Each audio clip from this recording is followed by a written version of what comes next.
Ele estava dando Doutor Volgani, boa tarde. boa tarde. Eu posso pedir um favor para o senhor? Claro, por favor. É que nós estamos com esse. Que espero que estejamos bem. Eu sou o professor Volgani Carvalho, sou um homem branco de 40 anos, cabelos castanhos, barba grisalha. Estou usando um óculos de aro preto, uma blusa cinza polo e estou falando do meu escritório na minha casa. Atrás de mim alguns quadros e algumas esculturas. Hoje nós vamos seguir com o nosso curso de julgamentos sobre perspectiva e espero que hoje, com a internet muito melhor do que a de ontem, vamos falar sobre os julgamentos sobre perspectiva racial e étnica. Vou compartilhar a tela.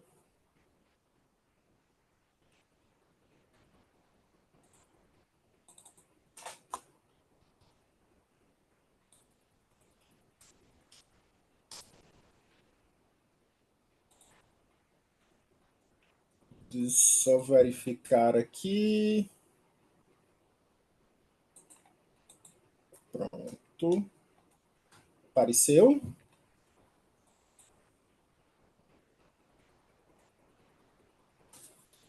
Bom, então ontem a gente tratou da perspectiva de gênero.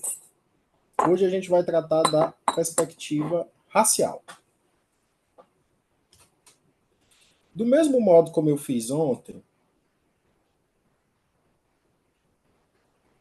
eu vou fazer uma introdução contextualizadora.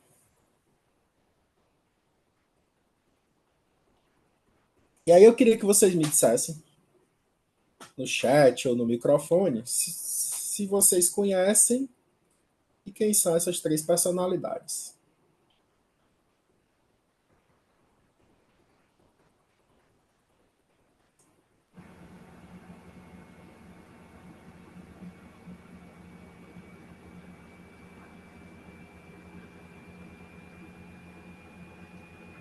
Acho que dá, né, para saber quem são. O primeiro é o Pelé, né? O rei do futebol. Perfeito. Thaís Araújo e Gilberto Gil. Ótimo, excelente. Muito obrigado. Acho que todos nós os conhecemos, né? Pelé, o rei do futebol.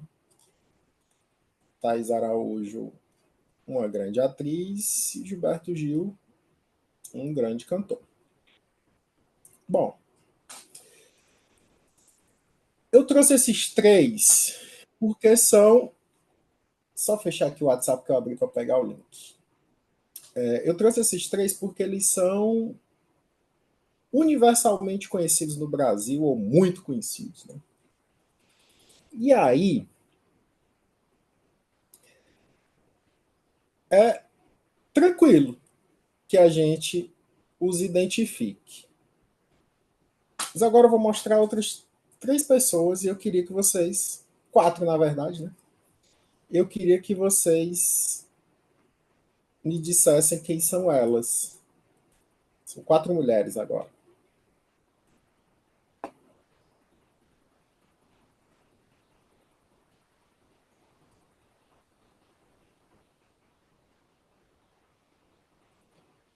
E aí eu acho que já ficou um pouquinho mais difícil.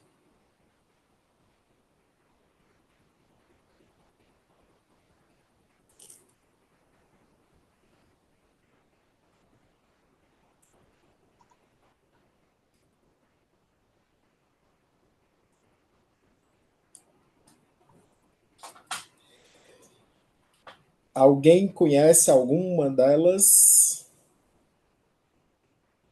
Complicou, né, Dina?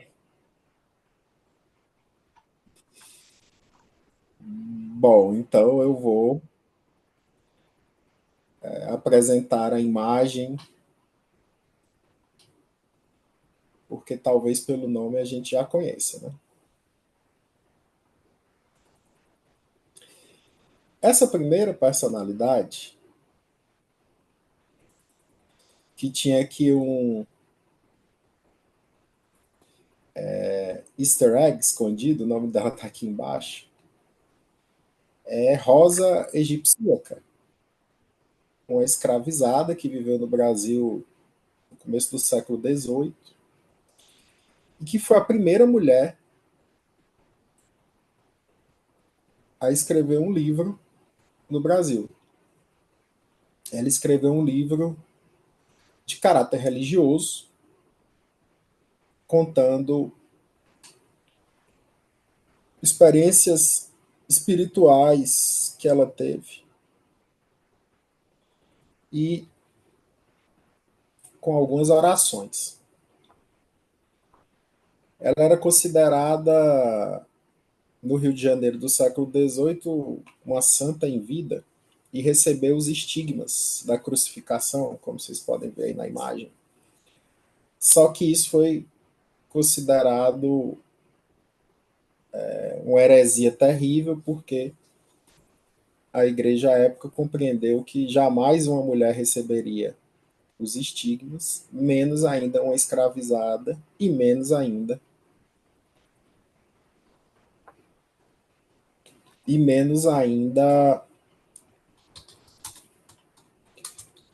fora da Europa. Então, ela caiu em desgraça completa e o livro dela foi destruído, não há uma cópia que tenha chegado aos nossos dias, mas ela teve um papel super importante que eu vou já complementar quando eu falar da segunda pessoa. A segunda pessoa é minha conterrânea,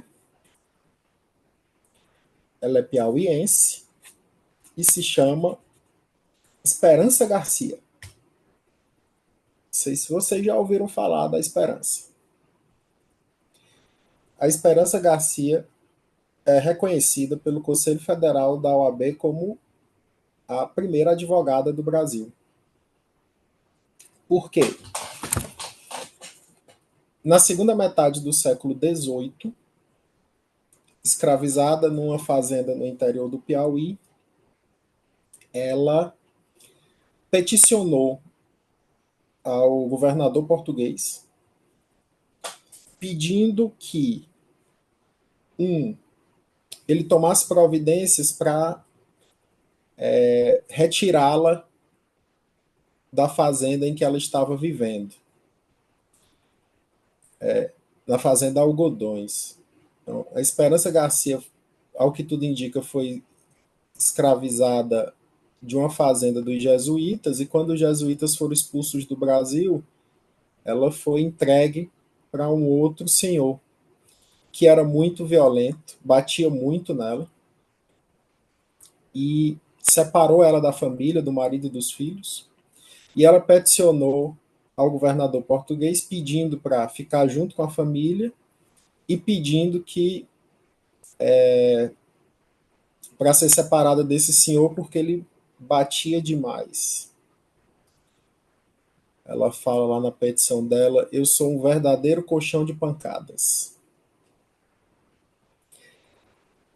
E isso é muito impressionante por dois fatores, eu diria. Talvez, se a gente for contar, sejam mais, né? Mas dois fatores essenciais. Número um,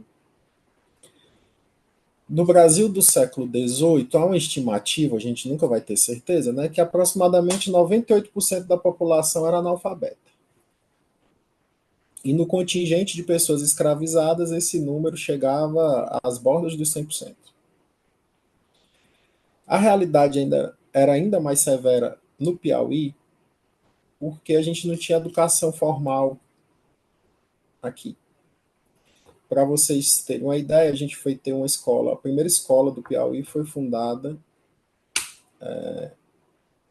no início do século XIX, 1808, entre 1802 e 1808.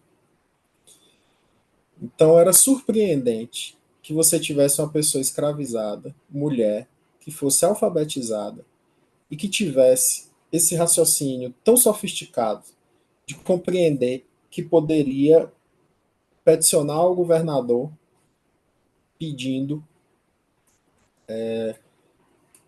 melhores condições de tratamento. A gente não tem muita certeza sobre o destino da Esperança Garcia, mas tem um professor aqui do Piauí, professor do curso de Economia, que fez uma pesquisa mais aprofundada e chegou a uma conclusão que não é uma certeza, de que ela foi realmente enviada para outra fazenda e passou a viver com a família. Por que ele chegou a essa conclusão? Porque ele conseguiu lá um balanço patrimonial, digamos assim, dos escravizados desta segunda família, dessa segunda fazenda, alguns anos depois, e lá constava na listagem das pessoas escravizadas uma pessoa que tinha um nome exatamente igual ao do esposo da Esperança Garcia, dizendo que ele estava com a esposa e 2 filhos, filhos homens. E ela tinha 2 filhos homens. Então ele concluiu que era, de fato, a família dela. A terceira pessoa é Maria Filipa,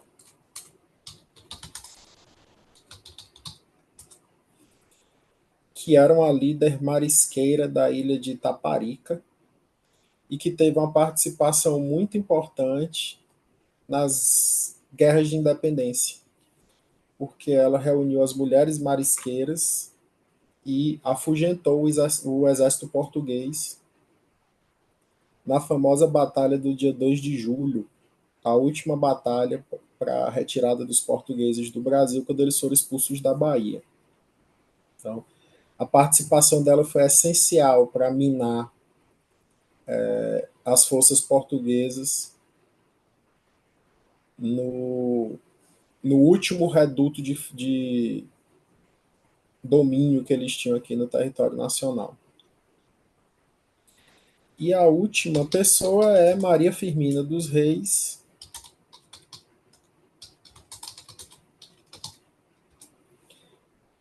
uma escritora maranhense, que foi a primeira mulher a escrever um romance no Brasil. A primeira mulher a escrever um livro foi a Rosa Egipsíaca, a primeira a escrever um romance foi Maria Firmina dos Reis, Úrsula, que é um romance considerado de altíssima qualidade hoje. E a atuação da Maria Firmina tem sido cada vez mais estudada, porque ela tinha outras interfaces, ela era professora, ela estimulou a educação pública, ela defendia a alfabetização na segunda metade do século XIX, teve um papel muito importante, está sendo mais estudado ainda, principalmente no Maranhão, e tem um grupo de juízas, um coletivo de juízas do TJ do Maranhão que chama Maria Firmina, que é para a defesa de direito das mulheres. Então, por que eu trouxe aquelas 3 personalidades que são super conhecidas e depois eu trouxe 4 personalidades que talvez a gente não tenha ouvido falar tanto? E especialmente, não sei se vocês notaram, em que pese a gente tenha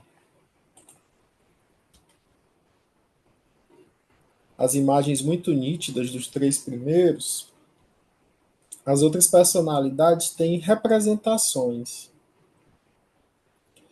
A gente não sabe se esses eram seus rostos. Né? Foram representações artísticas que foram criadas. A gente não tem descrições precisas sobre a aparência física delas. Isso vai ser uma questão que eu vou tratar aqui no próximo slide, eu acho. Mas por que eu fiz essa diferenciação? Bom, um dos grandes autores que trata da questão do negro na sociedade brasileira, e em outras aulas eu colocava até uma foto dele também para perguntar se alguém conhecia, é meu conterrâneo também, Clóvis Moura. Clóvis Moura foi um cientista social piauiense que se dedicou muito fortemente ao estudo da pessoa negra na sociedade e na história brasileira. E um dos livros dele, que é um livro muito interessante, ele faz uma análise da importância do negro para a formação econômica do Brasil, chama-se Dialética Radical do Brasil Negro. Estou olhando aqui do lado para ver o nome certinho. Tem um capítulo final que o Clóvis Moura faz um estudo específico sobre a cidade de São Paulo nos anos 1980, na primeira metade dos anos 1980, que foi quando eu nasci. Então, não faz tanto tempo assim. E é o que o Clóvis Moura diz. Ele fala especificamente sobre o negro na cidade de São Paulo. Aí ele vai dizer: o negro continua sendo importante para o ambiente do trabalho e tal, e sua representação social está muito associada, muito ligada a isso, né, o ambiente do trabalho, mas existe um ápice de sucesso que é estabelecido pelas pessoas negras, para as pessoas negras.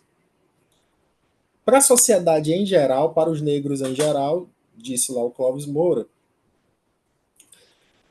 o seu teto de sucesso vai ser professor até o ensino médio, ser funcionário público para os cargos administrativos, que são de média ou baixa hierarquia, ou, se profissional liberal, exercer algumas atividades que não são as mais nobres no panteão das profissões. Mas há um lugar social em que o Clóvis Moura dizia que as pessoas negras tinham todo o espaço para alcançar o sucesso e ser as mais destacadas. O esporte, as artes cênicas e a música. Então era como se a sociedade tivesse deixado aquele espaço como uma área em que eles brilhariam, porque ele faz lá a justificativa deles que em muitas dessas áreas realmente a estruturação da própria estrutura corpórea da pessoa negra é propícia para que ele se destaque mais. Então, esporte de força e velocidade, determinados ritmos musicais, como, por exemplo, o jazz, o timbre da voz garantia muito êxito. E nas artes cênicas, com concessões, né? Não foi tão mais simples como nos outros. Mas o que ele dizia basicamente é meio que a sociedade destinava espaços para as pessoas negras. Hoje em dia, a gente avançou bastante, né, comparado com esse cenário que foi de quando eu nasci. Então, vamos falar, uma geração atrás. Então, a gente já vê as pessoas negras ocupando muito mais espaços. E eu colocava também que eu dei uma diminuidazinha porque aperfeiçoei o slide, mas eu colocava a foto da Djamila Ribeiro, que a Djamila Ribeiro é meio que um grande exemplo de como a gente avançou a partir daquele marco do Clóvis Moura, né? Ela é uma professora universitária muito famosa, e ela e o Gilberto Gil agora são imortais, né? Academia Brasileira de Letras e a Djamila da Academia Paulista de Letras. Então isso é representativo de como a sociedade avançou. Mas ainda há, está um pouco incrustado na nossa memória, uma ideia de divisão de espaço. Isso não quer dizer que nós sejamos pessoas racistas, de modo algum. Isso quer dizer que esse imaginário social que está consolidado há muito tempo é repassado para a gente de uma forma que atinge o nosso inconsciente ou subconsciente e a gente reproduz sem nem sentir. Por isso que a gente propõe lá o teste de assimilação de Harvard. Quando você faz, você vê que racionalmente você não quer responder aquilo, mas a resposta instintiva que você dá na velocidade é seu subconsciente falando. Não é sua racionalidade, é seu subconsciente. É por isso que a gente precisa sempre estar conversando sobre esses assuntos, até para entender melhor como as coisas se organizam, como as coisas atingem as outras pessoas.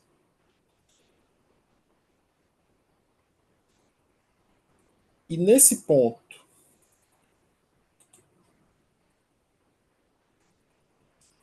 da identificação dessas lideranças, dessas referências, dessas pessoas que conseguiram fugir daqueles 3 lugares que a gente tinha dito, né? Vamos falar genericamente das artes e do esporte, você vai ter sempre obstáculos sendo colocados. Então, coloquei 2 reportagens aqui de locais de grande circulação que nos trazem mais ou menos essa imagem. Essa primeira aqui da Época Negócios. Com o rosto ainda desconhecido, a primeira escritora negra do Brasil é redescoberta após décadas de anonimato. Bom, essa é uma constante. Você ter muita dificuldade para ter essa representação fidedigna de quem eram essas pessoas. A gente tem muito pouca imagem. Por isso é que é tudo muito ficcional. Então, nessa época que não havia fotografia, a representação tinha que ser por desenho, por alguma coisa do tipo. E por conta do espaço que essas pessoas ocuparam na sociedade, que se destinava a elas, elas não tinham acesso, né? A maioria das vezes, a esse tipo de representação iconográfica, digamos assim. Então a gente não tem uma imagem para referir. A gente vive assim de uma criação artística. E a segunda coisa, essas pessoas bem destacadas também sofrem. Do mesmo jeito que a gente não tem imagens, às vezes a gente não tem referências precisas sobre elas, escritos. Porque a pessoa escravizada não era uma protagonista na visão daquela sociedade. Embora de fato fosse, né? Porque trabalhava e tal. Sustentava economicamente o país. Mas para a sociedade, não. E aí há uma, uma tentativa de você dizer, não, essas figuras não existiram de verdade, são mitos que foram criados, são representações. nesse caso da reportagem do Intercept, eles estão tratando de duas personagens que são super importantes. Duas mulheres. A gente está com muitas mulheres aqui hoje, né? Dandara, que foi a companheira de Zumbi, e Luísa Marim, a mãe do Luiz Gama, que são heroínas da pátria, tem seu nome escrito lá no livro dos heróis da pátria, que fica lá no Panteão da Pátria, aqui ó, na Praça dos Três Poderes, tem um livro de prata que tem os heróis da pátria. E aí a reportagem vai e diz assim, elas nunca existiram.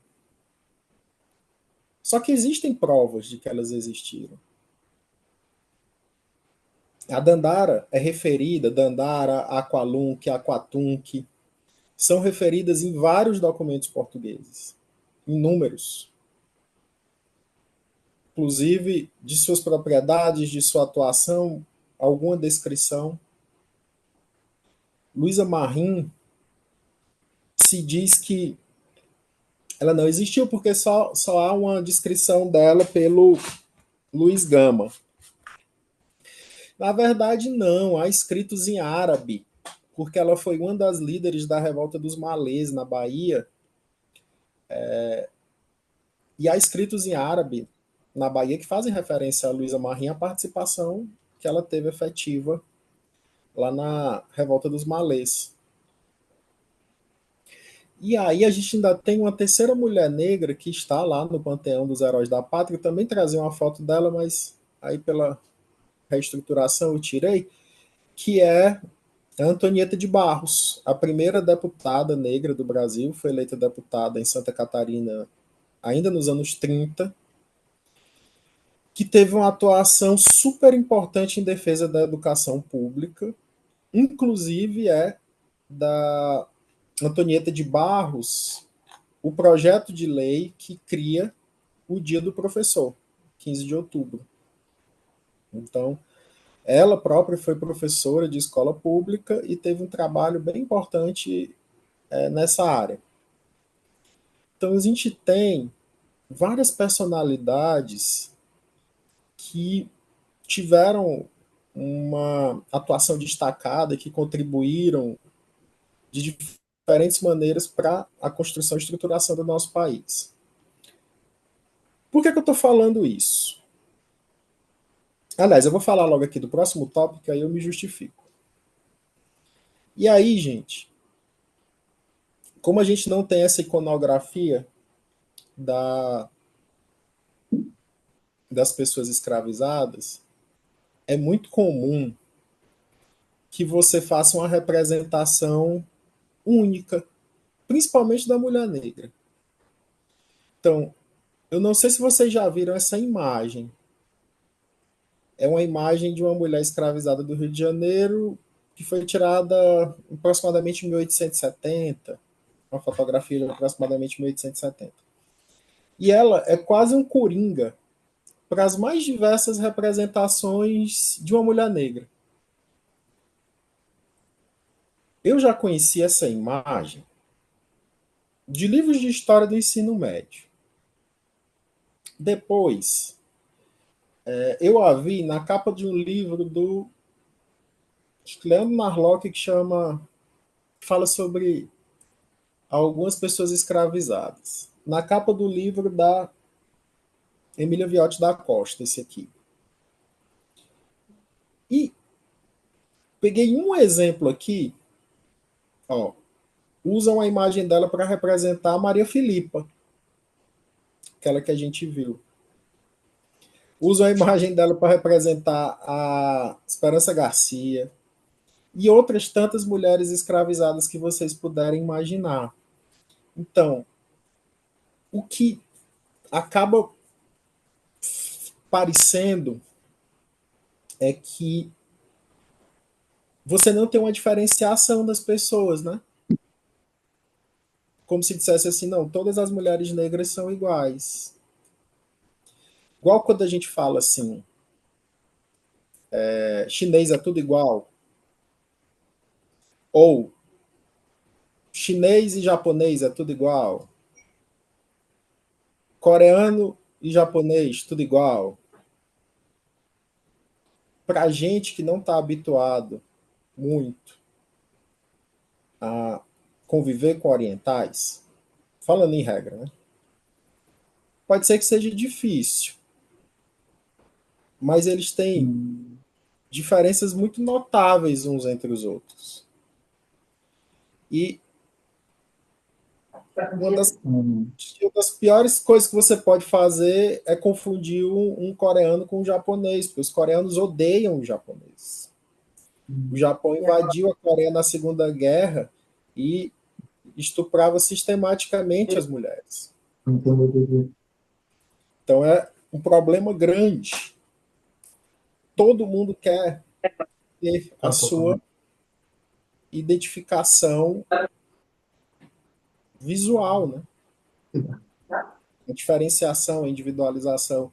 É por isso que agora se começou a fazer muitos desenhos imaginados sobre essas pessoas das quais não existem imagens, né? Para tentar criar uma iconografia individualizada. Se a gente olhar, ainda que ficcional, elas quatro são completamente diferentes, têm cabelos diferentes, têm um traçado do rosto diferente, têm características muito específicas para serem todas individualizadas. E por quê? Isso é uma condição quase antropológica, gente. A gente, pessoa, a gente precisa, gosta, nos faz bem você ter referências. Alguém que na mesma condição que você teve sucesso. Então, muito mal comparado, eu poderia dizer, eu e muita gente da minha geração passou um tempão tentando buscar uma pessoa de sucesso que fosse piauiense. Porque toda a sociedade dizia que o Piauí, a sociedade brasileira, o Piauí é o fim do mundo, o Piauí é o pior lugar do mundo, do Piauí não vem nada que preste. A única coisa que você pode fazer da sua vida é ir embora do Piauí. Dali não sai nada de bom. E aquilo é muito ruim para a gente, né? Parece que você fica sem horizonte. Mas é verdade, Gonçalo. Nada do que aconteceu no Piauí foi importante. É tudo que a gente aprende.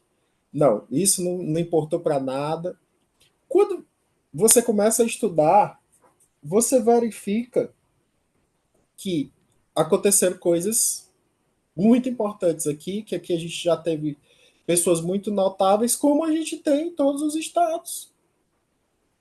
É óbvio que vocês têm aí amazonenses super, super, super, super notáveis que foram muito, muito importantes para a história brasileira, que vocês se chateiam porque as pessoas não dão o valor necessário. Parece que o Brasil só foi construído da Bahia para baixo, né? Só o que acontece ali é importante. É mais ou menos isso. Aí quando começa a aparecer uma pessoa que é para... Ah, não, quem é a pessoa mais importante do Piauí? Ah, mais famosa? Foi Aguiar. Canta mal e grita bem. É muito ruim isso. Então, aí eu puxando a brasa para minha sardinha. Já mostrei a Esperança Garcia, falei aqui do Clóvis Moura. Se a gente for... Hoje a gente tem no STF o ministro piauiense. O ministro Cássio se formou na Universidade Federal do Piauí, o mesmo lugar onde eu estudei. E eu fui outro dia dar uma aula lá na UFP a convite de uma professora amiga.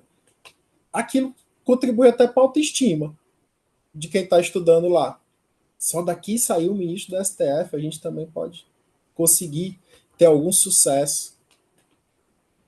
Todos têm, em geral, essa necessidade de você ver alguém parecido com você que teve sucesso, para que ele vai te dizer que você também pode ter. E as pessoas negras também têm essa necessidade, né?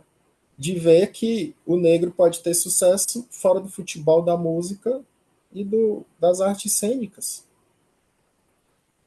que eles podem ocupar todos os espaços.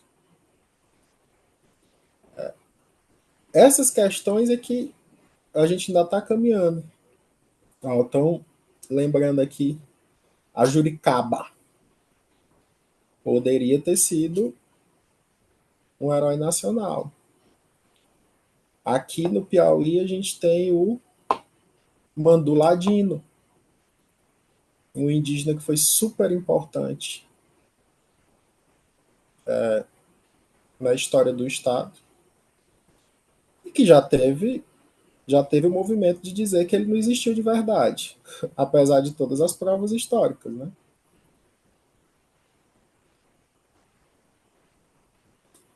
Bom, no livro dos Heróis da Pátria tem um indígena que é o gaúcho, que eu esqueço o nome dele, é Cepé alguma coisa, mas eu acho que só tem ele.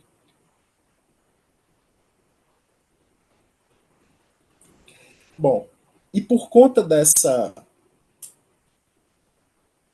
estrutura social que vai repetida, hoje eu estava lendo o livro da Safiotti e ela faz uma análise do livro do Bourdieu e ela diz: o novo vem, citando o Bourdieu, o novo vem, substitui o velho, mas o velho não vai. Eles continuam a coexistir. Então, significa dizer, a gente, muito provavelmente, nenhum de nós é racista. Mas os comportamentos racistas antigos ainda estão na sociedade e a gente pode repeti-los, mesmo que não intencionalmente. Então, esse é um caso emblemático. Eu não creio, sinceramente, que aquela juíza tivesse um comportamento racista, mas ela utilizou uma expressão completamente desnecessária na sentença. Por que eu digo? Ela está na dosimetria da pena, fazendo análise de uma circunstância judicial, e ela coloca lá, num trecho muito mal escrito e mal pontuado, que fica parecendo que ela vai dizer que ele tem uma conduta social negativa porque, em razão da sua raça, é propenso ao crime. Não é isso que ela está querendo dizer, dá para a gente suspeitar que foi mal escrito.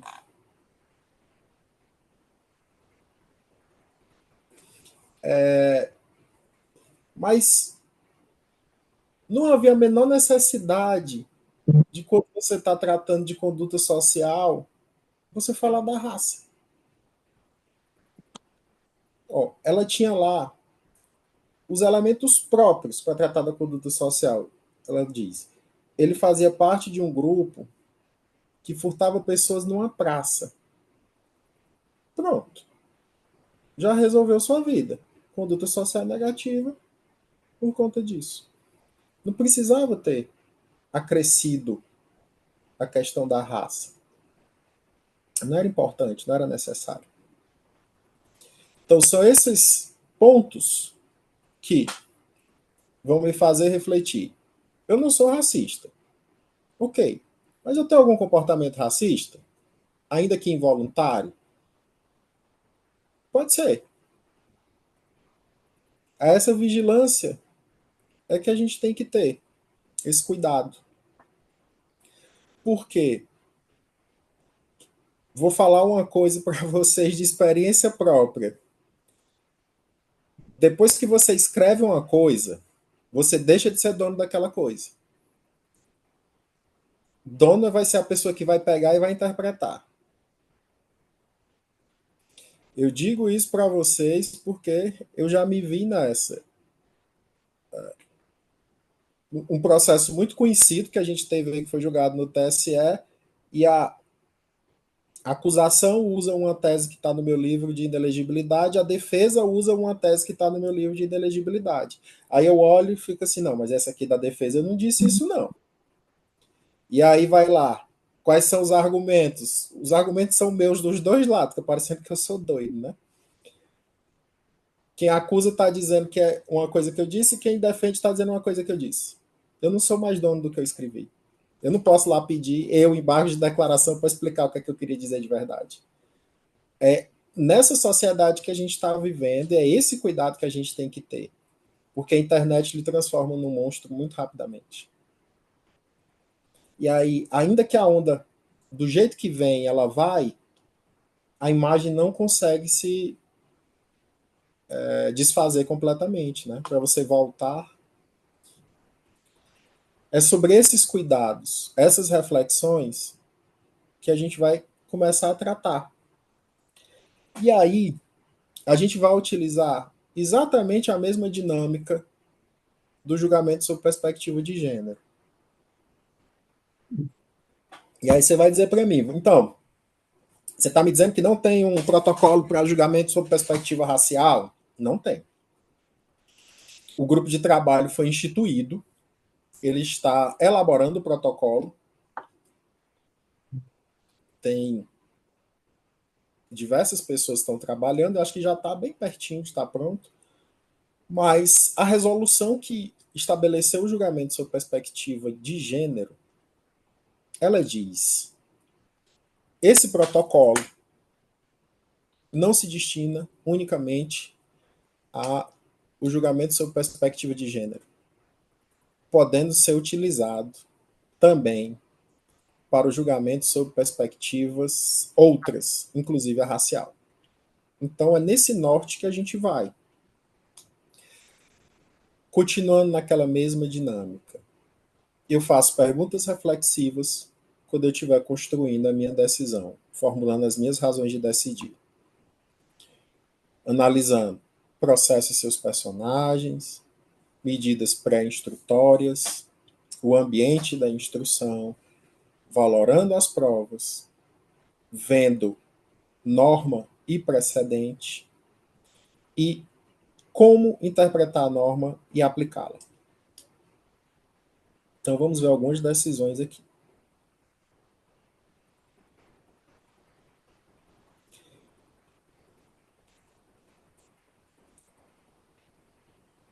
A gente tem aquela pergunta: a instrução está repetindo violências institucionais raciais, né, que seria de gênero, né, no original? Então, eu tirei aqui um trechinho de uma decisão de um tribunal superior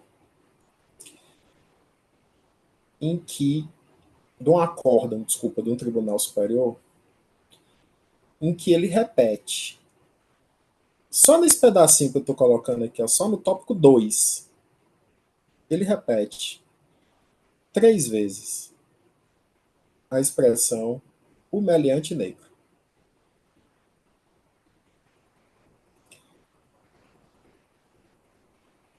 É mais ou menos o que a gente tinha falado ontem sobre como era? Do governador, é um instinto natural do homem oprimir a mulher. Não há a menor necessidade de você utilizar essa expressão, que é uma expressão do programa policialesco, né? Não é nem a expressão que conste de uma decisão de um tribunal superior. Né? Ainda que fosse a reprodução de um documento, você não deveria, de um documento, desculpa, de um depoimento, você não deveria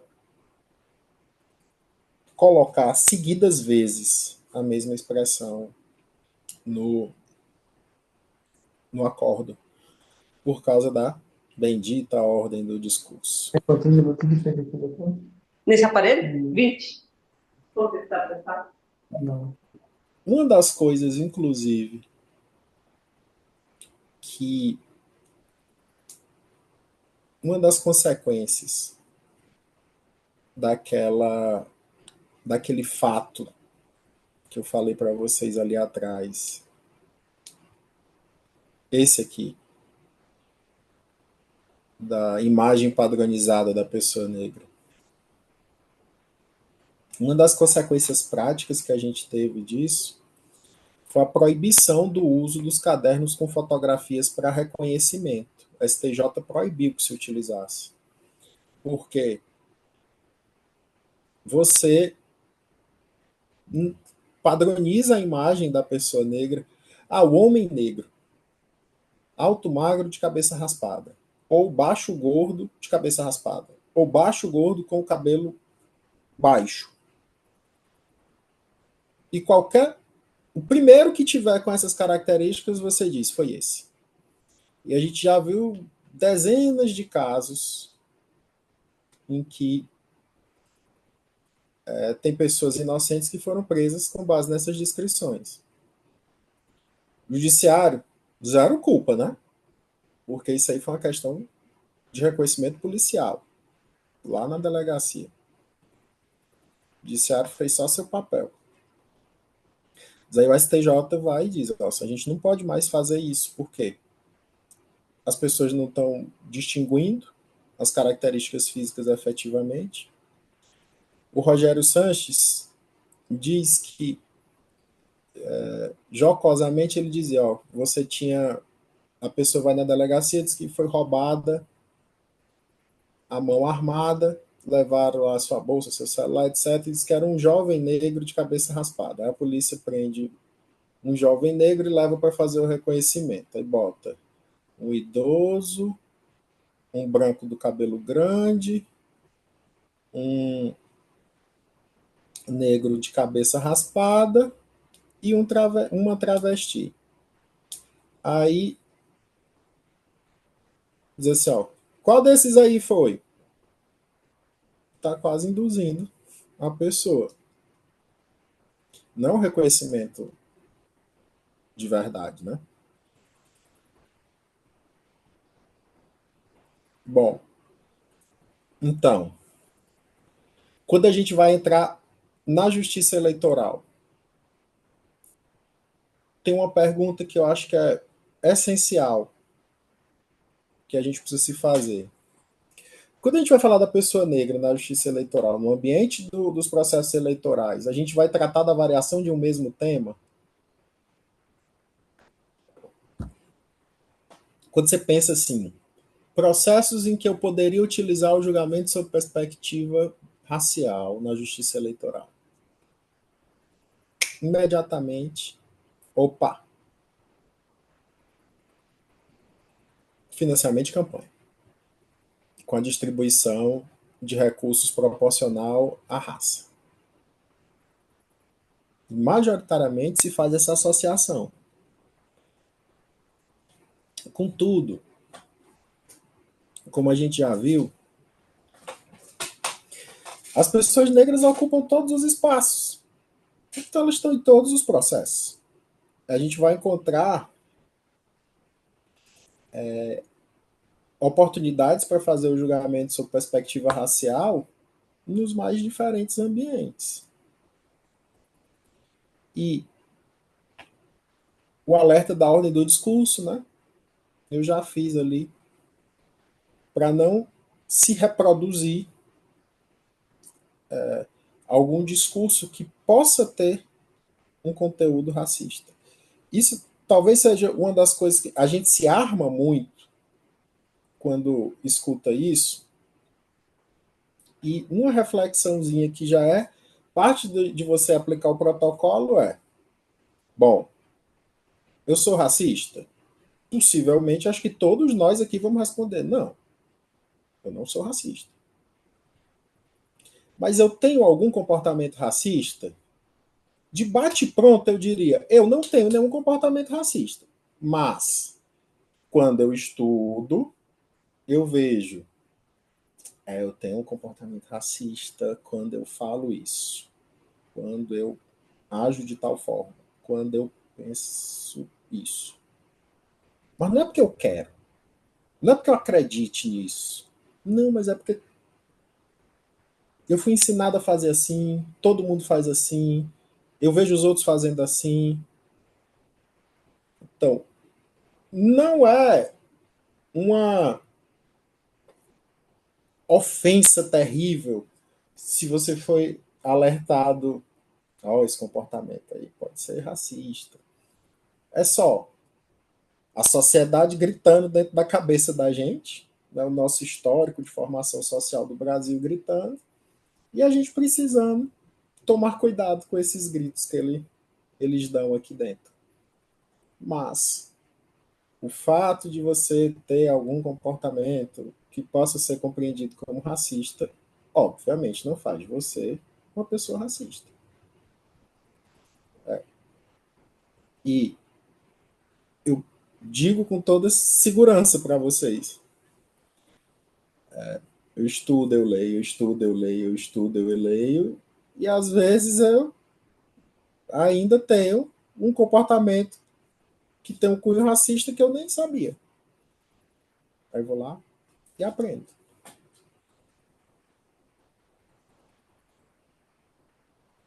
Então vamos ver aqui uma coisa sobre, entrando já nas decisões que alcançariam um comportamento, a aplicação da perspectiva racial.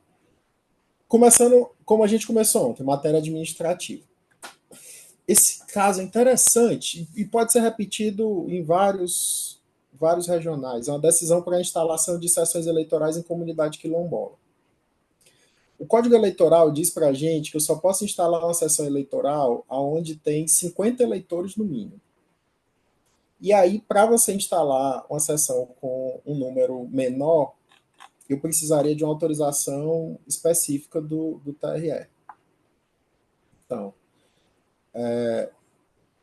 essa decisão aqui que está tratando de comunidade quilombola é uma decisão que cabe igualzinho para terras indígenas, comunidades indígenas, territórios indígenas, como a gente for chamar conforme lá as características.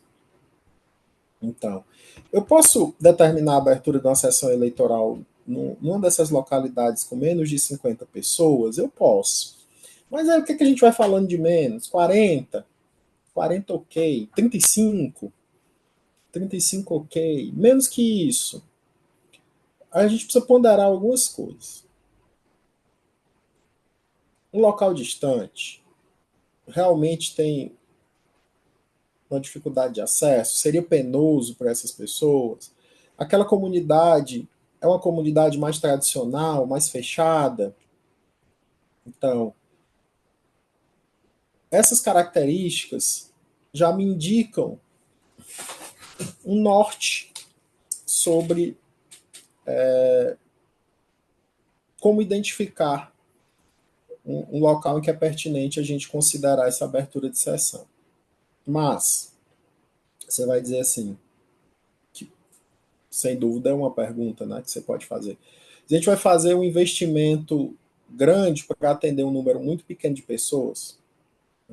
Eu vou mobilizar alguém para levar uma urna eletrônica, vou ter que ter 4 mesários, talvez eu não consiga os mesários da própria comunidade, às vezes eu tenho que mandar um mesário de fora, e depois eu tenho que buscar essa urna ou fazer uma transmissão de lá. A gente vai ter um investimento tão grande para um número tão pequeno de pessoas? Aí eu tenho 2 respostas para isso. 3.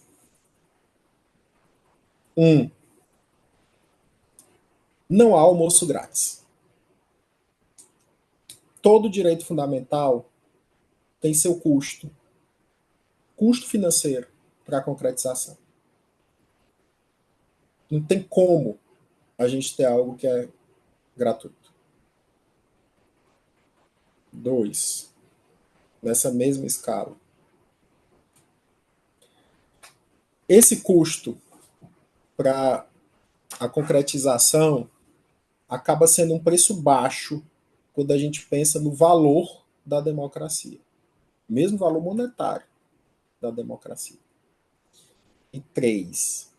Se você não está convencido ainda, Vou lhe contar uma história bem bacana. A gente está aqui suvinando a abertura de uma sessão eleitoral numa comunidade quilombola com 10 pessoas, 5 pessoas. Ou vamos lá. Voto no exterior, o Brasil tem sessões eleitorais localizadas em muitos países. E algumas muito representativas. Quando eu fiz a observação eleitoral ano passado na eleição da Argentina, o ministro da representação brasileira em Buenos Aires disse que na eleição presidencial de 22 estavam habilitados para votar em Buenos Aires 12 mil brasileiros. E o único local de votação era a Embaixada do Brasil. Eles tinham 6 sessões eleitorais. Foram 10 mil pessoas votar. 10 mil pessoas votaram em 6 sessões eleitorais. Aí vocês imaginem como foi bem tranquilinho e rápido. De outro lado, o Brasil não tem embaixada em Dubai. A gente tem consulado, mas não embaixada. E tem sessão eleitoral em Dubai. Uma sessão eleitoral para quantos eleitores?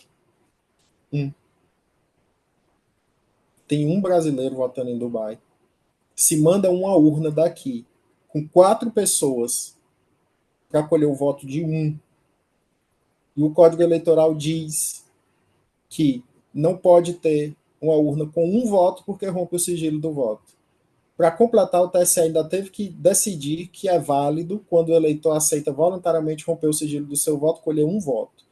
A gente manda uma urna e 4 pessoas para Dubai para colher o voto de uma pessoa. E manda uma urna e 4 pessoas para Bali, na Indonésia, para colher o voto de 4. Dá para a gente abrir uma sessão eleitoral para os quilombolas e os indígenas. O Arara aguenta.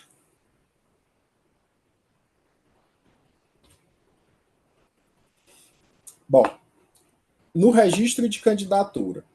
Aqui no registro de candidatura tem até uma questão bem interessante, importante, que eu confesso para vocês que meio que me preocupa. Bom, no registro de candidatura,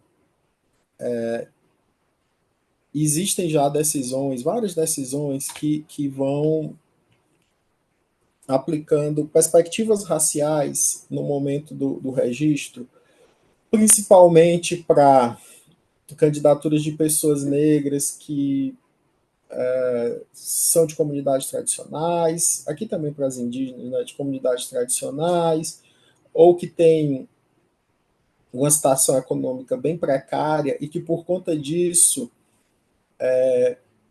tem dificuldade de acesso a alguns serviços públicos. Então, o que seria um julgamento sob perspectiva nesse ambiente? Seria, por exemplo, está me faltando aqui o comprovante de escolaridade. E aí eu vou lá e digo assim, olha só, eu estou com dificuldade aqui, você tem 3 dias para trazer o comprovante. Eu estou com dificuldade para conseguir, porque a escola que eu estudei não existe mais, porque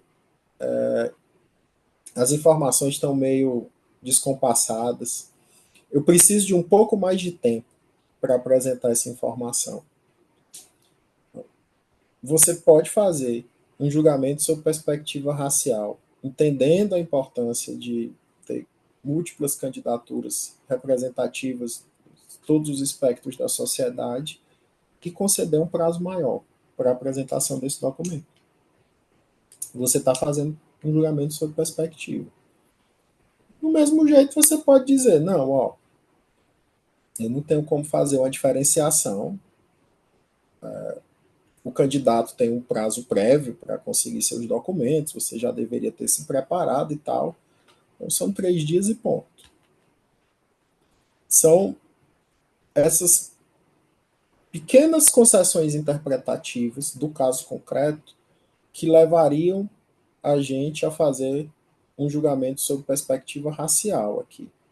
Você acha que aquela condição dele lhe criou embaraços, dificuldades, para que ele consiga cumprir as mesmas obrigações dos outros candidatos no mesmo espaço de tempo? Se você achar que não, é não. Se você achar que sim, você faz a concessão.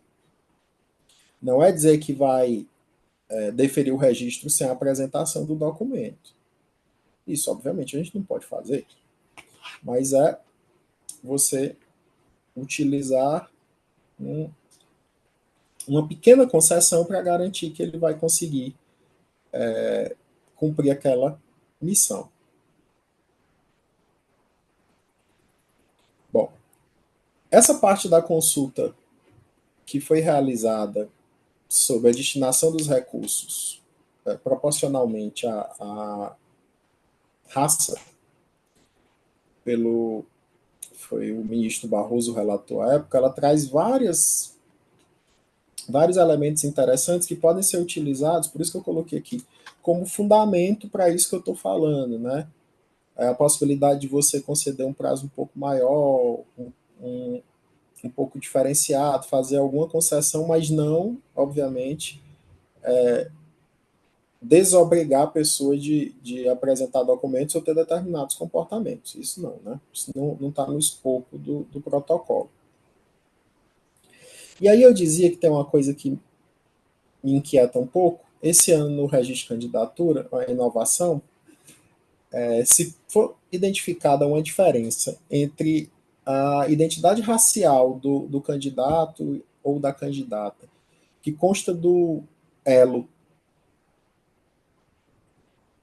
e aquela que foi informada no registro de candidatura, ou então, se foi identificado que aquela pessoa já concorreu em outras eleições com outra identidade racial, ele vai ser notificado, a pessoa vai ser notificada para que diga: minha identidade racial é essa mesmo ou houve um erro de preenchimento? Se tiver havido erro de preenchimento, o próprio cartório providenciará a correção no sistema. Se não, se ele disser, não, minha identidade racial é essa.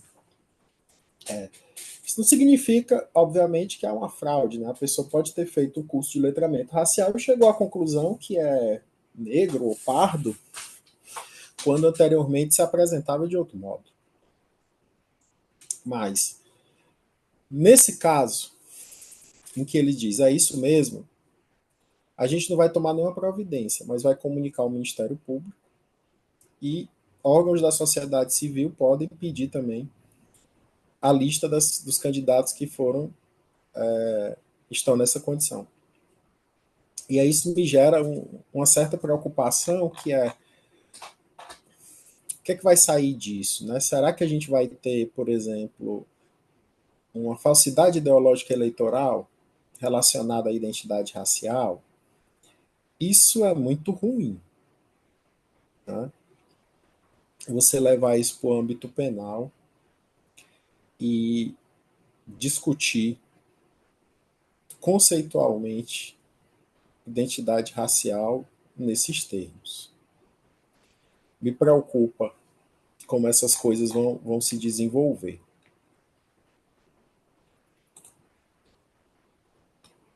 Bom, outra questão super relacionada à questão racial, ao ambiente racial no registro de candidatura, diz respeito à fotografia.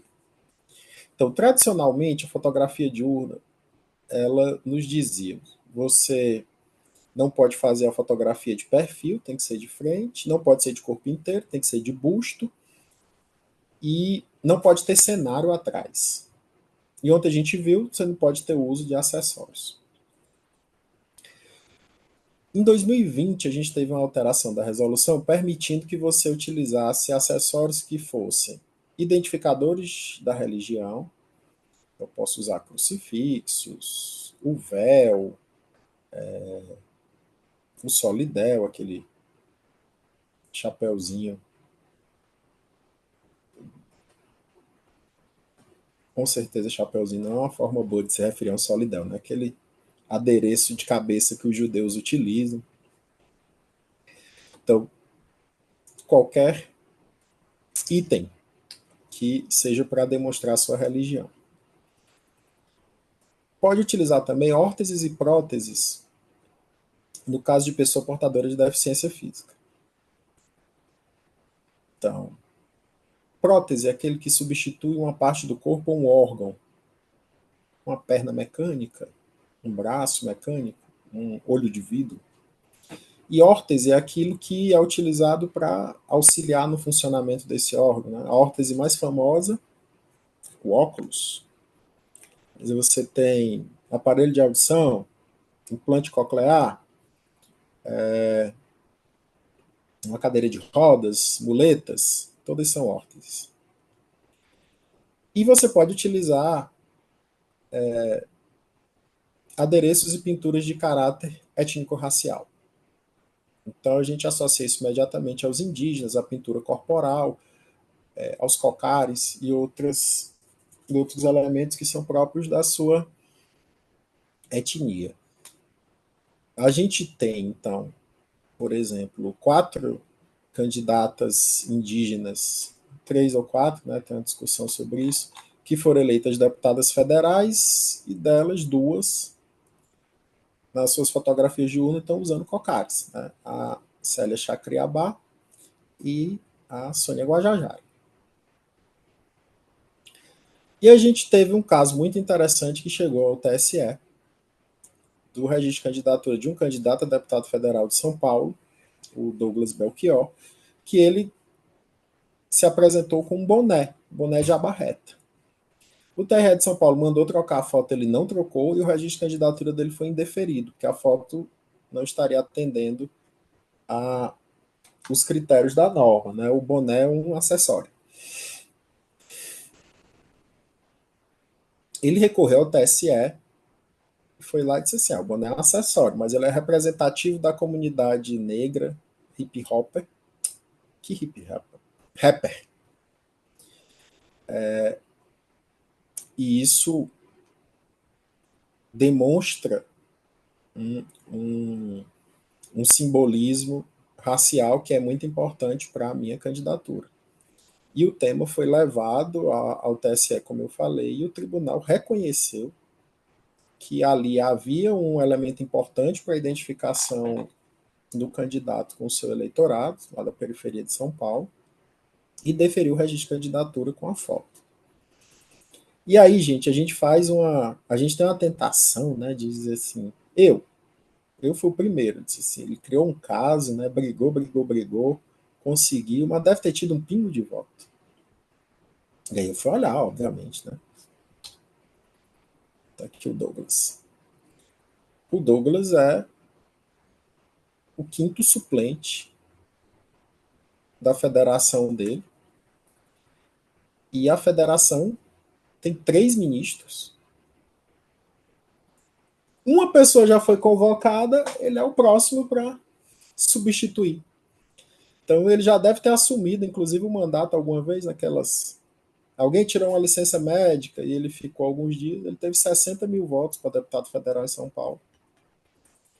Então não foi o que o meu preconceito estava dizendo, que teria sido uma briguinha. Não, ele tinha uma representatividade grande de fato e estava certo lá em lutar pelo uso do símbolo que o identificava com a sociedade dele. A mesma coisa o da Lívia Noronha, né, pelo uso do turbante. A princípio não foi permitido, mas depois deu tudo certo. Né? Ela pôde utilizar a fotografia com o uso do turbante, que é um marcador étnico-racial. E aqui embaixo tem a última fotografia, né, que é do pai Ricardo de Oxum, do Rio Grande do Sul, que é o uso da indumentária religiosa. E aí, uma outra coisa que a gente pode dizer, como que eu posso falar aqui, ó, de conclusões apressadas. Como a gente é encharcado de preconceito. Eu fui procurar uma fotografia de um candidato que tivesse ido à urna com uma indumentária de uma religião de matriz africana. Eu fui procurar onde essa fotografia. Alguém dá um palpite em qual estado que eu fui? Na Bahia. Exatamente. O que foi que eu arrumei lá? Nada. Não achei nenhumzinho. Aí botei no Google as informações e aí me apontou o Rio Grande do Sul. O Rio Grande do Sul, na primeira entrada que eu dei, eu encontrei 8 candidatos com os trajes típicos indumentária religiosa de matriz africana. Por isso que eu digo para vocês, é todo dia vivendo e aprendendo. Então, aqui no registro de candidatura a gente tem um espaço também de discussão para esta questão. Um segundo tema, gente, também do registro, diz respeito à questão da alfabetização.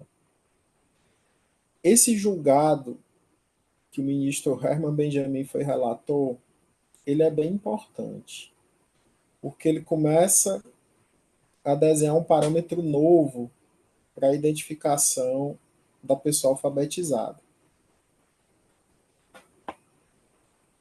Antes a gente tinha só os documentos formais provavam a alfabetização. Então, diploma, histórico, declaração da Secretaria de Educação ou de órgão equivalente. Aí a gente evoluiu para a fase terrível da prova. Não sei se vocês tiveram a infelicidade dessa fase da prova, porque a prova era horrível. Aquilo estava fadado realmente a não dar certo. A gente não sabia qual era a matéria que podia perguntar, a gente não sabia quantas perguntas podia ter, a gente não sabia como fazer a prova, a gente não sabia com que nota você passava, a gente não sabia como corrigir, o que é que podia botar certo e errado na prova. A gente não tinha critério.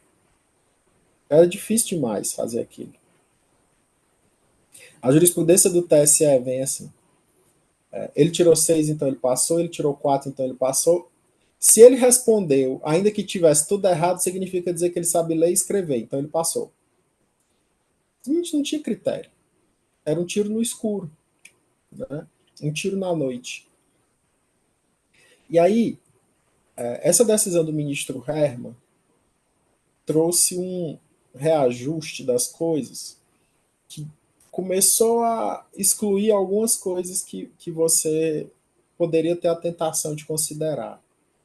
Então, de tudo que ele fala, ele mostra que há tradicionalmente uma educação deficitária para pessoas mais pobres, entre as pessoas mais pobres há uma maioria de pessoas negras. Então, eu não poderia considerar como algo excludente da alfabetização os erros de português, a erro de grafia, o fato da letra ser ruim, às vezes até um pouco incompreensível, porque isso tudo é resultado de um problema social maior. E aí a gente evoluiu para que hoje, se você não tem um documento formal, você poder fazer a declaração de punho no cartório, só dizendo que é alfabetizado e assinar. Então, isso foi um ajuste que facilitou a nossa vida, sem dúvida nenhuma, e ao mesmo tempo foi mais justo do que o método anterior, que poderia ser um método muito excludente. Bom, e aí vem aquela coisa que eu já antecipei, né? Da autodeclaração racial. Mas você poderia fazer a pergunta de mais esperada quando a gente trata desse tema, que é, mas o que é raça? Bom, o nosso indicador mais próximo é o Estatuto da Igualdade Racial. Então, eles nos traz alguns nortes para a gente compreender o que seria raça. São elementos que se sobrepõem para construir uma identidade que se alimenta de a cor da pele, a descendência, as tradições culturais e sociais, a representação social daquele grupo e a identificação que ele tem com essas categorias racializadas, né? Eu me identifico como branco. Sim, eu sou um homem branco. As pessoas me tratam na sociedade como um homem branco. Eu sou branco. O meu irmão mais velho, ele é pardo. E ele é tratado como um homem pardo.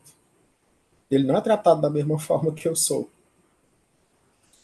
E a nossa mãe era negra.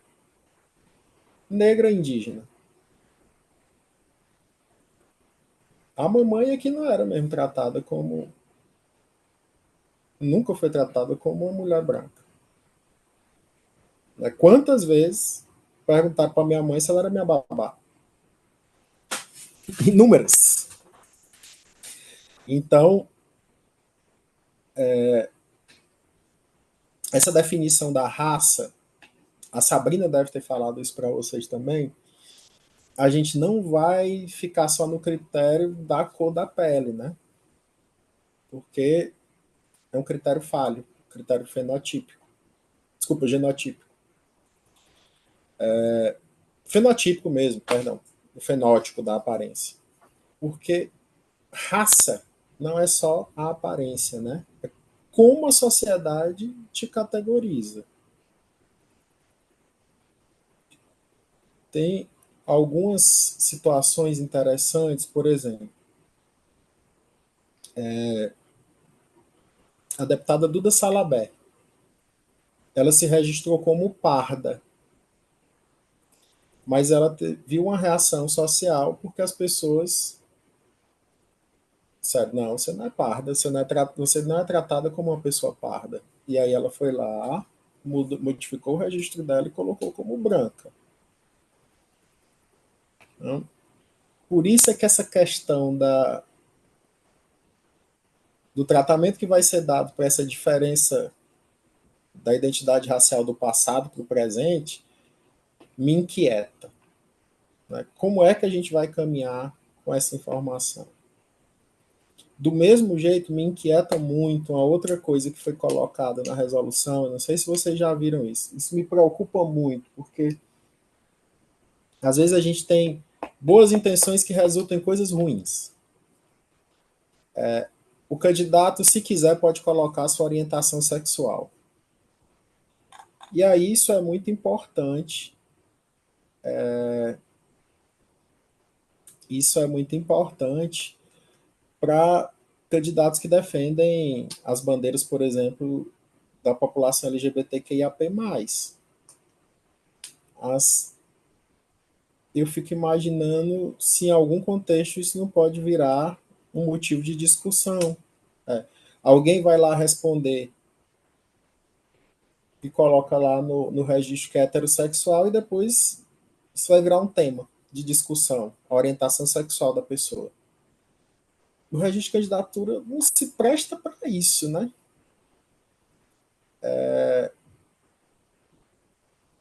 Me preocupa. Ó, a Karen está falando aqui que tem uma experiência muito parecida com a minha, né? E até esse uso da palavra. Tem muita discussão sobre o uso da palavra mulata, Karen. Tem essa discussão se mulata tem uma associação pejorativa, né, que está relacionada à mula, mas tem uma filóloga baiana muito famosa que ela diz que não tem nada a ver, que mulata vem de mulá, que é uma palavra árabe que entrou em Portugal na época que os árabes ocuparam, que significa mistura, misturado. Então, que seria essa origem, então não é pejorativa. sendo uma palavra que sua própria mãe usava, não tem problema você até dizer que isso é uma reprodução. O que é, por exemplo, uma expressão que é muito inadequada, que a gente não deve fazer uso, é mulata tipo exportação, porque aí você está dizendo que é um produto que você está exportando. É como se a gente tivesse falando usava demais isso aí. Você tá dizendo que você está exportando uma questão sexual, né? A, a mulher brasileira como produto no exterior é para fins sexuais. A minha esposa é turismóloga, ela diz que a propaganda turística do Brasil parou de ser realizada na Europa com a fotografia de mulheres negras de biquíni dançando no Carnaval do Rio de Janeiro há aproximadamente 8 anos. Aí começaram a mostrar a Amazônia, o Pantanal, o Cristo Redentor. E aí você conseguiu começar a trazer as famílias para o Brasil. Porque antes só vinha majoritariamente homem solteiro. Mas com a propaganda dessa, quem é que você estava atraindo, né? Bom, então, gente, na propaganda eleitoral, a gente vai naquela mesma toada que a gente estava falando ontem da mulher. Então, eu não posso admitir propaganda eleitoral que tenha conotação racista, ou de ódio racial, ou que faça qualquer tipo de insinuação dessa ordem. E aí, nesse caso, até essas expressões e essas palavras que a gente fica pensando, não, excesso de preciosismo, você está discutindo aqui quais são as palavras que têm um caráter ofensivo ou não. Uma coisa que vocês já sabem muito melhor do que eu, mas que eu vou falar aqui, é mania de professor de direito penal, uma das coisas que a gente vai utilizar lá para os crimes contra a honra, para identificar, um dos fatores que eu vou levar em conta é como aquela coisa recaiu sobre a pessoa. Então, a gente tem que pensar, fazer um julgamento sobre perspectiva racial é, por exemplo, pegar aquela frase e não pensar em como eu a enxergo, mas como uma pessoa negra recebe. Porque para mim pode ser banal, pode ser que não seja ofensivo, mas para aquela pessoa, o é. E aí existem palavras que realmente têm uma conotação que para a gente são tão repetidas, tão populares, a gente aprendeu sempre assim, mas que pode ter uma conotação ofensiva para a pessoa negra. Então, uma expressão, por exemplo, que tem uma conotação ofensiva, qualquer um de nós já pode ter dito. Eu já falei na minha juventude, não falo mais. Chuta que é macumba. Então, só coisa do tipo, vamos afastar algo de ruim. Tem muitas camadas que são agressivas para as outras pessoas, para as pessoas de religião matriz africana. Seria o equivalente, por exemplo, para um cristão você dizer, chuta que é a Bíblia. Se a gente escutar, a gente cristão vai ficar no mínimo de orelha em pé. Diz assim, que ofensivo. Pois é esse tipo de raciocínio que a gente tem que fazer. Bom, aí a gente chega na parte financeira, né? Vou acelerar um pouquinho para a gente terminar a parte das pessoas negras, porque ainda tem os indígenas. Na prestação de contas, além daquele tema que a gente já tratou, vai aparecer ali um pouquinho na frente, da destinação de recursos para candidaturas de pessoas negras, tem um outro ponto que é super importante, que é as concessões que a gente estava falando. Nesse julgado aqui do TRE de Pernambuco é bem interessante. O candidato se registrou equivocadamente. Ele colocou lá que ele era branco, na verdade ele era pardo. E aí o julgado, aí ele fez o uso do recurso destinado à candidatura parda. Quando chegou na prestação de contas, aí, opa, tem um problema, você usou aqui, mas se registrou como branco. Aí o julgador foi e fez um julgamento sobre perspectiva, disse assim, ó, eu acredito realmente que houve um erro no registro, porque até as características fenotípicas dele são de uma pessoa negra. Ó. Traços fisionômicos, cor de pele e aparência dos cabelos. Então, ele afastou a existência do vício, considerou as contas aprovadas com ressalvas, não determinou a devolução de recursos, porque fez um julgamento sob perspectiva racial. Divisão de recursos com candidatos brancos. Isso aqui é um tema muito importante, gente, que tem muita jurisprudência, que tem muito caso que aparece ele para a gente. E aí, como é que a gente vai fazer um julgamento sob perspectiva aqui? Uma das situações que você pode, uma pessoa negra ou parda, pode dividir recursos com candidatos brancos é quando houver um benefício para você. Como é que eu vou provar que tem esse benefício? Aí vem aquela pergunta: essa prova que eu estou exigindo pode ser realmente produzida? Como é que eu vou provar que me associando a uma pessoa branca tem um benefício? Então, a gente pode estabelecer alguns nortes, né? Eu vou considerar que eu vou ter esse benefício, por exemplo, quando a pessoa é de uma região diferente da minha, ou quando você associa um deputado federal com um estadual, né? O federal levanta o estadual, ou com o senador, por exemplo. Então, a gente pode fazer esse tipo de interpretação para buscar dali essa informação, já que é muito difícil que você produza efetivamente algo, uma prova que me satisfaça completamente na resposta dessa pergunta. Aí tem alguns julgados sobre isso. Bom, e aí lá nos blocos dos blocos a gente tem, né, a interseccionalidade, que a professora Carla Acotirene fala bastante, né, que é a condição específica da mulher negra, né, que seria dois grupos interseccionais aqui, né, do protocolo de gênero e de raça. Então, há um cuidado a mais na análise desses processos, porque a gente precisa verificar efetivamente se os recursos chegaram para ela, se ela foi,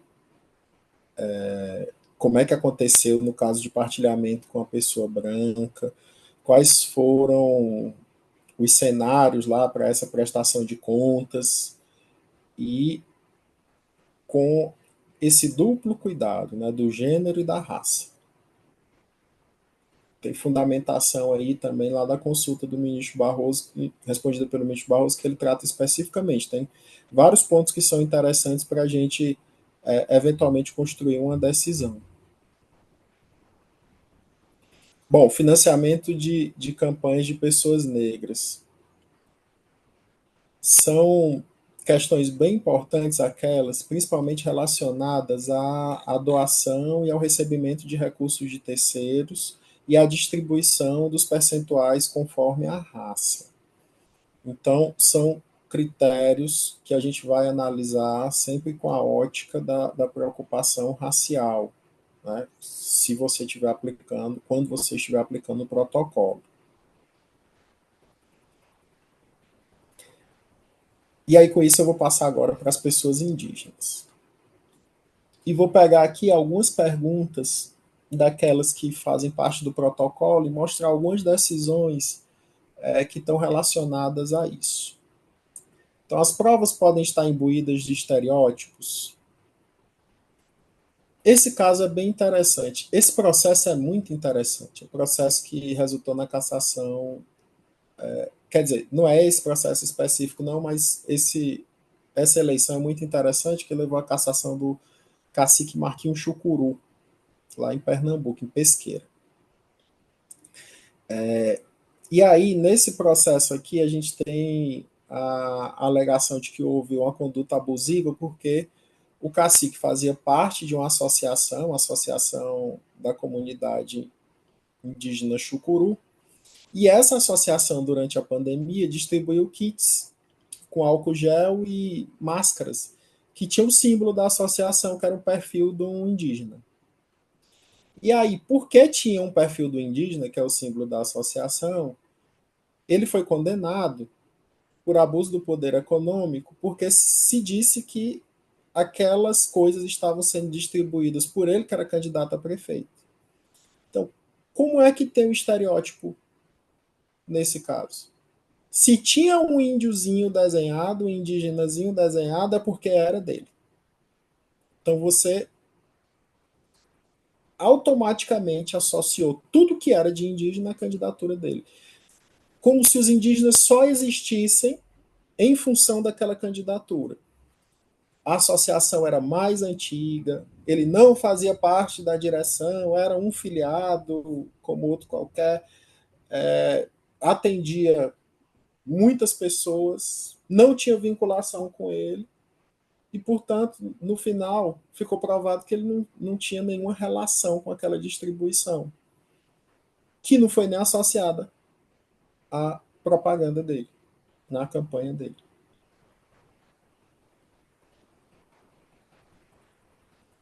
Existem normas que têm impacto desproporcional sobre os indígenas. Talvez a norma que tenha impacto mais desproporcional sobre os indígenas, mas que foi ajustada agora, é a que exige a certidão de quitação militar. Porque, para o indígena, isso não faz o menor sentido. De você ter completado 18 anos e ter que se alistar. E que com isso vai ser exigido para você conseguir qualquer outro documento.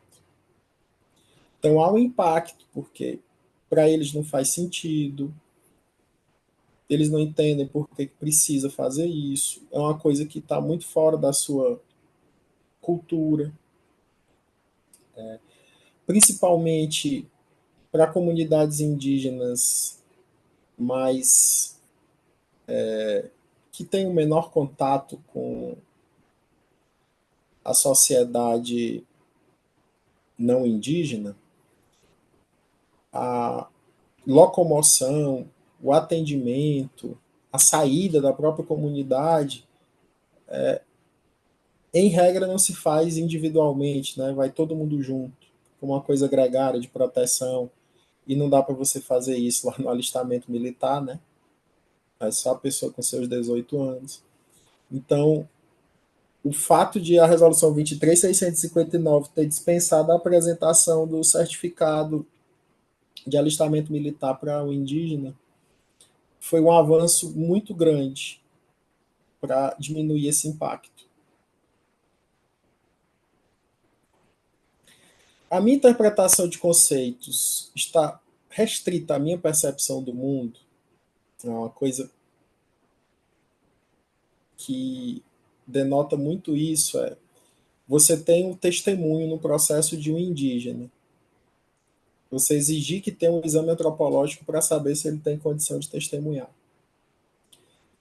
Isso é uma percepção de mundo, de que ele é inferior. Você está chamando uma pessoa para contar uma coisa que ele viu. E você está exigindo que haja um exame antropológico para saber se aquela pessoa tem condições de contar o que ele viu. Significa dizer que você está equiparando o indígena a uma pessoa que tem uma doença psicológica. Não é você se expressar em português, não é isso que a gente está falando aqui. É você ser testemunha, contar o que viu. Aí se estabelecer já uma presunção de que ele não tem capacidade de fazer isso.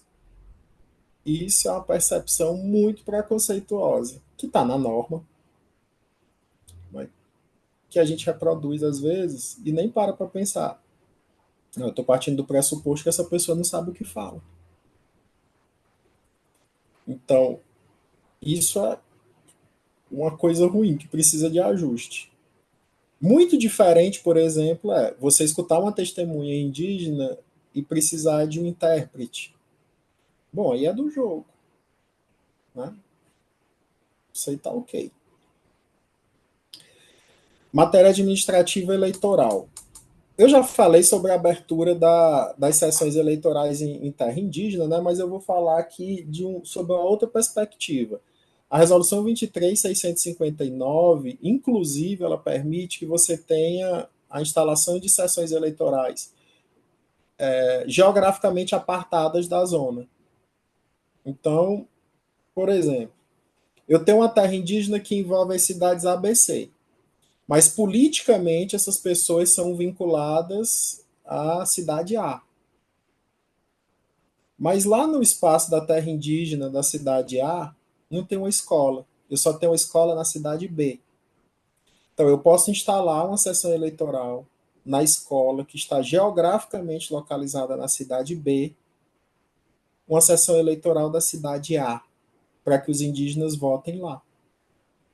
Então, eu posso ter, o que é meio insano, uma sessão eleitoral da zona, sei lá, da zona 10, geograficamente localizada dentro do terreno, numa escola que fica na zona 11.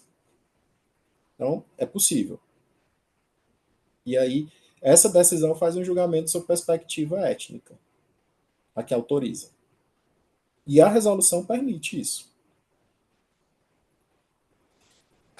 Bom, nas operações eleitorais, a questão da exigência do alistamento militar, né? O indígena pode ser dispensado da apresentação do alistamento militar, especialmente naquelas condições em que ele não está completamente, e isso é uma expressão que se rejeita hoje, inclusive, né? Integrado à sociedade, ou que não tem relações tão próximas, né? Não está habituado à forma e às tradições das pessoas brancas.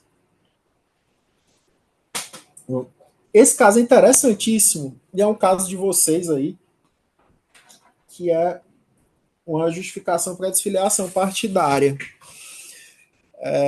Foi feito, ainda que inconscientemente, bastante tempo atrás, um julgamento sobre perspectiva étnica aqui, com a desfiliação do indígena. O indígena se sentiu discriminado no partido porque ele não era convidado para os eventos, ele não era informado das coisas.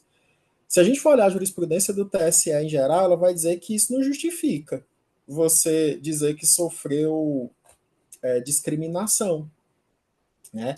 Mas nesse caso específico foi feito o julgamento sob perspectiva racial, porque para a pessoa indígena você ser ignorado, não ser chamado para os eventos, não participar daquela realidade partidária, tem um peso muito diferente do que para nós, que não somos indígenas.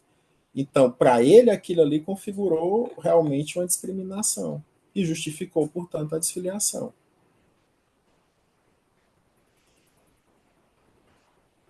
Bom, esse caso aqui, gente, eu nem fiz referência ao processo específico, porque ele é meio sensível. Eu não sei se vocês lembram desse caso, que foi uma propaganda que falava de um candidato que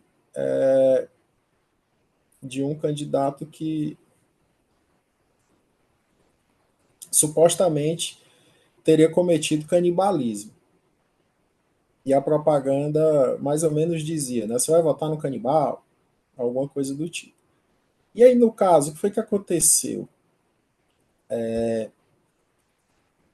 A pessoa estava numa comunidade indígena e em um ritual houve o consumo de carne humana. Mas é um ritual próprio daquela comunidade. E aí, em respeito à comunidade, né, ele estava lá como visitante e tal, ele provou um pedacinho da carne humana. Isso não o fez um canibal, certamente. Né? Então, quando você começou a difundir essa imagem, quase chamando a pessoa de Dr. Hannibal Lecter, você estava difundindo uma imagem negativa com relação àquela cultura daquela população. Né?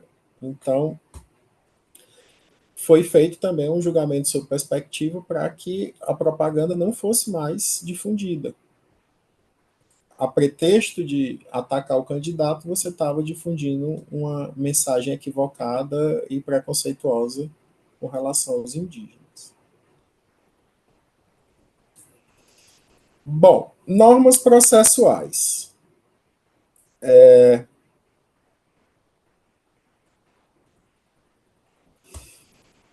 Aqui a questão do depoimento. E aí a gente traz aqui sobre outra perspectiva, né? Alguns julgados de vários tribunais em que a pessoa indígena pôde participar normalmente dos atos processuais sem precisar de nenhum tipo de auxílio, tutela, acompanhamento de outras pessoas. Então, nesses casos aqui foi justo o contrário do que eu tinha falado, né? Se fez o julgamento sob perspectiva para dizer, ó, os indígenas têm perfeitas condições de depor normalmente. Que a gente pode precisar eventualmente é de um intérprete.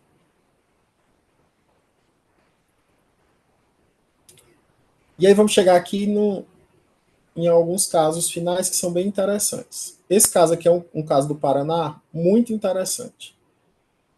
Havia uma escola numa comunidade indígena do Paraná e naquela comunidade indígena, assim como em muitas, as decisões são tomadas coletivamente. Então eles fizeram lá o conselho para decidir em quem eles votariam.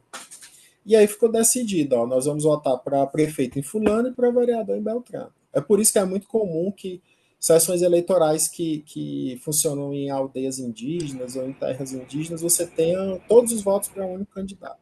Porque eles decidem em conjunto e aquela decisão é replicada por todos. E aí o que foi que aconteceu nesse caso? Uma professora que dava aula nessa escola indígena, o marido dela era candidato e ela começou a fazer propaganda para o marido. E aí o cacique foi lá e disse para ela, ó, aqui as coisas funcionam assim, a gente reúne, decide, e aí quem a gente decidiu, todo mundo vai votar, e nós não aceitamos propaganda de outros candidatos.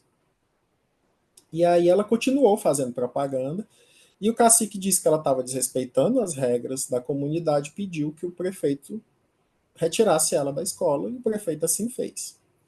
Então, houve uma ação por abuso de poder. Foi uma das primeiras ações que a gente teve de abuso de poder que fugia daquela dinâmica de poder político, poder econômico e uso dos meios de comunicação social. Depois a gente teve abuso de poder religioso também. E no caso, o TSE decidiu que não havia abuso de poder no caso, naquela figura ali, naquele evento, porque era uma representação da realidade daquela comunidade. Aquela realidade social funcionava com aquela dinâmica. Então não havia nada fora do esperado. Esse caso aqui também é um caso bem interessante. Esse caso aqui eu atuei nele. Né? Foi um processo por transporte irregular de eleitor em que um jovem indígena foi preso levando várias pessoas para votar numa cidade. Um pequeno caminhão, várias pessoas.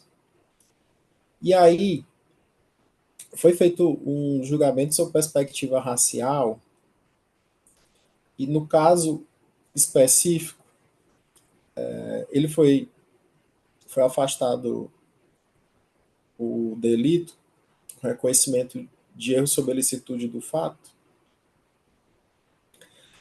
porque nas condições sociais daquela comunidade indígena, naquele contexto específico, se compreendeu, o julgador compreendeu que ele não estava cometendo o crime porque, sendo uma comunidade gregária, que não tinha uma sessão eleitoral lá dentro, precisava que as pessoas fossem levadas para votar. Ele teve a oportunidade de levar as Gravar minha pessoas da fala? comunidade Vai dele. ficar gravando minha fala. A reunião inteira é gravada. Então se compreendeu que naquele cenário não havia por que condená-lo, principalmente porque se descobriu quem foi a pessoa contratante que pagou e tal, e ela não foi nem investigada, quanto mais denunciada. Então se fez um julgamento também sob perspectiva étnica nesse caso. E aí, com isso, a gente chega no final. Eu vou deixar aqui um espaço para quem quiser fazer uma pergunta ou observação. Reafirmo que eu vou mandar o material todo para a EGE, só fazer uns ajustezinhos aqui dos errinhos que eu vi. Agradeço enormemente a oportunidade, o convite, e vou dar a palavra ao doutor desembargador Fabrício, que quer dar uma palavrinha agora.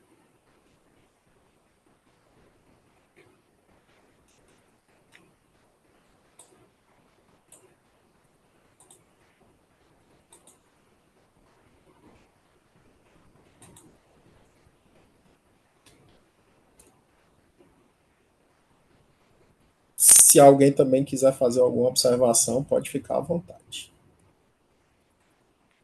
Professor Volgani, tudo bom? Você está me escutando? Escuto bem. Professor, muito obrigado pela participação no nosso curso. Gostaria de agradecer a sua participação, assim como a participação de todos os envolvidos. Agradecer sobremaneira a participação dos senhores e das senhoras magistradas. Dizer que foi uma grande honra, satisfação contar com a sua colaboração. E agradecer, são palavras de agradecimento, dizer que esse tipo de iniciativa da Escola Judiciária Eleitoral tende a qualificar cada vez mais e fazer com que o nosso judiciário eleitoral se torne mais capacitado para o enfrentamento das eleições.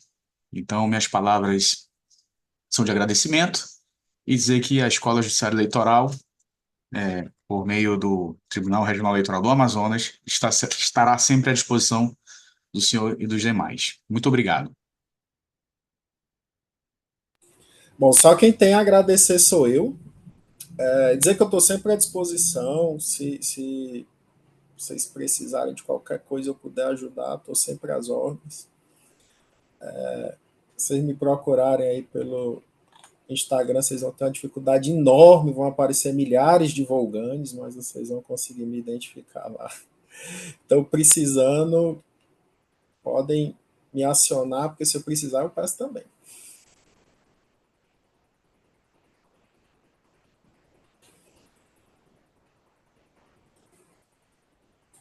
Alguém Então, gostaria de se manifestar?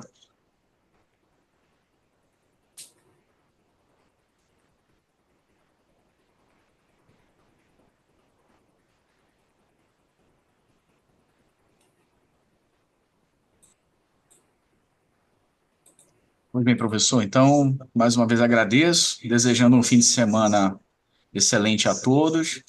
Dou por encerrado essa nossa palestra, esse nosso curso.